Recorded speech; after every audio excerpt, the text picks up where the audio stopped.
Success can take many forms, but most importantly, it can be a positive and uplifting story. This is Success in Iowa. Today on Success in Iowa, we travel to the central part of the state in Dallas County and the community of Perry, where John McGee has been the general manager of Raccoon Valley Radio since 2012. You and I got our start in the radio industry pretty close to the same time, and we actually both worked for the same place for a while. You're still with the same company. That in the radio industry, congratulations, sir. That is getting it done. Thank you. I've been with M&H Broadcasting, I want to say 25-ish years right now. So it's gone well. Talk about how things are going for you your main studios are in Perry. Is that correct? Correct. So Mel and Holly Sir, who you and I both worked for, we've got stations in the Pella, Knoxville, Indianola market. He bought these stations in 2012, and I was promoted to run them as general manager of Raccoon Valley Radio. So we've got stations now in Perry, which is our main office, but I also got stations up in Jefferson, Iowa, and down in Stewart along Interstate 80. So cover a good chunk of west central Iowa with our signals and still providing that full service local radio. When you first started in radio, was it your goal to be in the industry, or because you came from sales, from the sales end of it? So you could sell anywhere. Why do radio? I stumbled into the radio sales career, to be honest with you. Prior to meeting you, I was actually on air, did an afternoon drive on an oldies station, did some news directing work. My dream was to own and operate radio stations. And on the on-air side of the business, kind of get tired of eating hot dogs and ramen noodles and decided you got to make some money, and sales is where that's at. So, originally got into sales, probably, I hate to say it, probably for the money. And then you start to realize the impact it has on people's lives. And I think that's really what's kept me in the business and kept me growing in the business. When you and I started in radio back in the early to mid 90s, the atmosphere was different. Things were different. The internet was in its infancy stages and people really hadn't figured out what was going on with it yet. Now, your competition is a lot bigger than just the other radio station down the road. Yeah, and it really has to define who the competition is. Mel has instilled in us, and I've learned myself personally many times over, our competition isn't other radio stations. We are in the content business, okay? Just like putting together this podcast and this webinar is the fact that it's all about delivering information that the public wants and needs to make good decisions and information out there. And we as journalists have a responsibility to provide that information in a, I know it's cliche-ish, but in a fair, unbalanced, unbiased way. People will make good decisions if they have good information. And our job, whether we're on the air in the news side of things, whether we are account executives working with our clients, it's to give our clients and give the community good information and then let them come to a natural conclusion. If we do that fair and honest, they'll make some very good decisions and great things will happen. And that's what we've been doing. You alluded to something with the emergence of podcasts, much like this program. Taking a look at what Mel and Jim Butler, who is also a very integral in the entire organization, instilling the Let's Talk program that you guys have across your platform. How much does that remind you of a podcast? And as you see podcasts start to come on, you're saying, we've been doing this for about 25 years. 25 plus years. It's exactly what a podcast is. I mean, if you think about our Let's Talk programs and our in-depths that we do in some of our markets, that's exactly what it is. It is where we've gone out, we've done a focused interview with somebody, we've talked to them about something of importance that the public cares about, and then we deliver it on the platform that makes the most sense. We happen to believe, radio is still a great, strong platform to deliver it on, but we also have all of our Let's Talks now available as podcasts, so people can download and listen to them at their convenience. We've actually monetized it. We've put ad content with it as well. But if you come back to it, all's about delivering that content. And Todd, as you'll know, and as you're doing this show here, producing content isn't always as easy as everybody thinks it is. And it does take a strong team and a good group of people that are committed to going out and gathering that information. I want to talk about your team in a minute, but with everything that has been going on inside of the radio industry, and you can read the trades, you can see the national news, you can see that some very large corporations have been doing mass layoffs. What's the difference with small market radio and with organizations like, whether it be just you there in Perry or with MNH or wherever, you guys always seem to be hiring. So what is the difference between those corporations and what you guys are doing in central Iowa? I think motive. If I was to try to sum it up into one word, I think the answer would be motive. Is your motive profit, or is your motive servanthood? Is your motive to serve the communities, our city of licenses? And again, I'm not trying to say that profit is a bad word. Okay, you can't run a business without making a profit. You have to make a profit to sustain in business, to grow your business, to pay your employees, to provide them the benefits that they need so they can take care of their family. But equally, and if not more important, is serving the communities. I mean, if you look all the way back to the FCC structure and why is a radio station issued its license from the FCC? Well, it's to serve the communities that we're in. We have a responsibility to make sure that we provide the news and information that our communities need. And I think that's one of the things that gets overlooked. You get focused on the music side of the business. You get focused on providing the entertainment side of the business.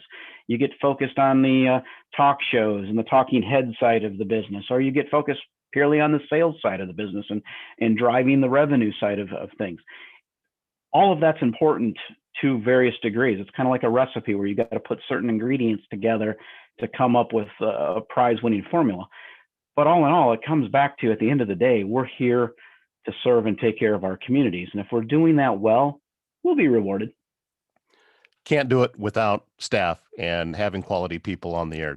Talk a little bit about the folks that you have there in Perry. We got a great team. When we took over the company and bought it in 2012, we had 2 full-time employees. Both of those 2 full-time employees are still with us today, 8 years later. We've grown it to 15 employees. We're still a big believer that it is a full-service radio. It does take a strong team to pull that off. I've got 3 news directors, for instance, and a lot of companies our size would have 1 person doing news and probably doing some play-by-play on the side. I've got 6 people that are trained to do play-by-play on a regular basis that can jump in and do games as we need them that way. A sales team that's out there committed to continuing to grow and learn and develop. And we don't do all of that perfect, but we are committed to, if we do make a mistake, own it and continue to go forward. But we believe in the people, and they're doing a good job, and they continue to want to grow, and you treat them right. I mean, you pay them a good wage, you pay them a good salary. My philosophy as a manager, I guess, is pretty straightforward. I'm going to help you determine where the lines are, what you can do and can't do, give you the procedures and the systems in place to help you to become successful, and then try to get the heck out of your way and let you do the job. You recently went through a renovation. You've got a lot of new equipment in there, a lot of state-of-the-art stuff. Congratulations on that, because bringing that type of thing in always makes not just you, but everybody involved feel good. Yeah, it's been a long time coming. We noticed from day one that we needed to do a pretty good upgrade to this facility and completely change it. We are blessed in the fact that Mel and Holly were willing to make the investment, and the Sir family stepped up and willing to do it. We completely gutted the studios, put a state-of-the-art system together. What's impressive about this, I've got a 19-year-old son that's trying to become a broadcast engineer, and he pretty well designed most of the on-air operations and put together all of the equipment, working with the Wheatstone Corporation out of New Bern, North Carolina, and then also the Wide Orbit company integrated those 2 systems very, very well, and has given us a lot of flexibility to really go in and produce that content from here going forward. You'd mentioned about the state of things when you got there in 2012, when Mel and Holly purchased the place. Obviously, with just 2 employees, it's kind of making a much smaller footprint. How has the area been receptive to you and all of your growth? Very receptive and very appreciative of the fact.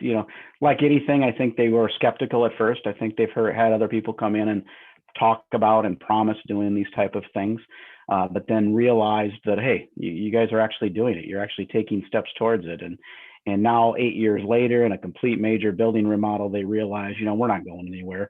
We're here to serve, and it's not just words. It's actually what we've shown with people living in the community, growing our staff, more people living in the community, expanding, adding more programming, adding more content. Those are all things that the community realizes, that does do a good job. And one of the things, Todd, that I realized through the years, I used to think I did this, like I said, I started off doing it for sales and doing it for the money side of things. I realized, a few years back, if I can help a business owner achieve their dreams, if I can help them go from a 1 or 2 person shop to all of a sudden having employees, to being able to take a vacation, to be able to trust the company to a general manager, and then they can become a owner.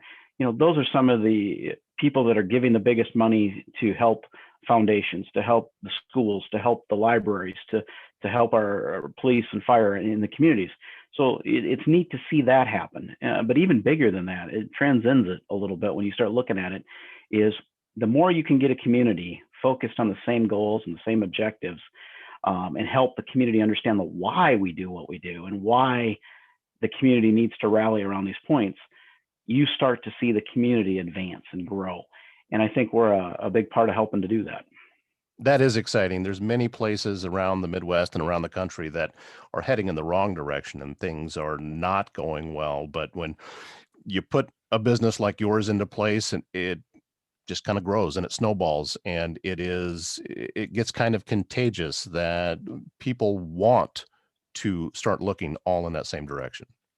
And I think one of the things that caused that, those problems, when you look at the media out there today, it can create more division unless you're committed to just getting the facts out there and trusting the people. I mean, Iowans are great people, and they are very logical thinkers most of the time. Yeah, sometimes we'll go on tangents, but for the most part, we're pretty level-headed. And we, you give us good information and let us make our decisions. And one of the best compliments I can get about my news staff is, regardless of where they stand personally, as far as their political beliefs, that does not come through in any of our news. I actually have a news director that was working for me of one side of the aisle, so to speak, and the county chair of the other party come to me and said, John, I appreciate, yes, I know her and I don't always agree on our political views, but you guys did, and she did an awesome job of delivering that story in a way that just got the information out there to the public. So when you hear people that are kind of on two opposite ends can make that comment, I think that really tells you that, we as people can come together if we all have good, unbiased, factual information. I think that's a good lesson for all of us. John McGee at Raccoon Valley Radio in Perry, Iowa. Thank you very much for your time. It's been great watching you grow because like I said, when we first got started, I remember when you first started doing sales there in Knoxville, a little bit of stars in your eyes and that kind of thing. You settled right in, you became the top sales guy right there. And Mel, Holly, everybody involved recognized that. So congratulations to you for your success and the fact that you are passing on all of that success to other people there as well. This is the type of thing and the stories that we like to tell. Todd, thank you, first of all. I think about those days, and I think of you and Bill and Mike and everybody, and you guys made a great product that was easy for us to sell and easy to put together, and kind of helped lay the foundation for me to understand the value of good journalism. And you guys were obviously committed to doing that, and you had honed your skill throughout the years. So thank you very much for teaching me that and helping me realize that as well. Very quickly, my first memory of any call that you gave me when I was there, I was doing a story. I don't even remember what the story was, but I had to say Wapsipinicon River, and I torched it. I just blew it completely. And after I got off the air, the phone rang, and you go, Todd, that is Wapsipinicon, right? I said, I know. Sure, this young guy coming in trying to tell you how to say words, and I struggle with them myself. But having grown up in Northeast Iowa, that was kind of one of my favorite words to say. Absolutely. Well, I can remember seeing that. We do pronounce some things a little bit strange in Iowa sometimes, but that one, it just like it looks. Anyway, John, well, thanks my again. new favorite one is the Nishnabotna now. So that's Oh, another that's fun down- one to. That's down That's my another direction. fun one to say. Yeah. Southwest Iowa, that's the Nishnabotna area and the Nishnabotna Valley and the rivers and everything. So, so anyway, thanks again and continued success to you, sir. And I look forward to talking with you again down the road. All right. Thank you.